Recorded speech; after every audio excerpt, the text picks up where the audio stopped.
ఆయన మనం అయితే ఇలా సీసీ కెమెరా అయితే ఫిక్స్ చేసుకున్నాం గోడకి 360 డిగ్రీస్ తిరుగుతున్నా ఇదంతా మొత్తం కవర్ చేస్తుంది. అందరు అన్నలు అడుగుతారు అన్న ప్రైస్ ఎంత పడింది తమ్ముడు అని. 4000 ప్రైస్ పడింది అన్న. ఈ సోలార్ సిస్టమ్ కాదు, మొత్తం మన కరెంట్ తోటే నడుస్తుంది. ఇన్స్టాలేషన్ సింపుల్ గా అయిపోయింది ప్రాసెస్ అయితే. మేము మంచిగానే ఇన్స్టాల్ చేసినాం దాన్ని. ఇప్పటికైతే కెమెరా అయితే టెస్ట్ చేసినాం అన్న, సూపర్ వస్తుంది. మనం ఎక్కడ పోతే అక్కడనే తిరుగుతుంది. కిందికి వాళ్ళ మంచి వచ్చిరన్న వెంపడే కెమెరా డిటెక్ట్ చేస్తుంది. అట్లనే మనకు మెసేజ్ వస్తుంది అన్న. మెసేజ్ ద్వారా మనం సైరన్ వేసుకున్నాం అనుకో మంచిగా వెంపడే ఆటోమేటిక్ తెలుస్తుంది అన్న. ఈ కోళ్ళు కూడా చాలా రోజులు అవుతుంది అన్న, కింది పోయి చూడండి దాని కోళ్ళు ఎలా ఉన్నాయో.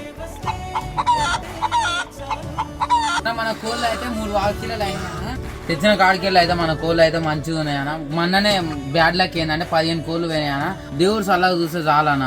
అన్న మనం అయితే ఈ షెడ్ మార్చుకుందాం అనుకుంటున్నాం అన్న. పెద్ద వేసుకొని 200-300 అట్లనే ఈ సోనాలి కాకుండా వేరే వేరే బ్రీడ్ పెంచుకుందాం అన్న. ఏమేం బ్రీడ్ తెచ్చుకోవాలో మీరు కామెంట్ చేయరన్నా.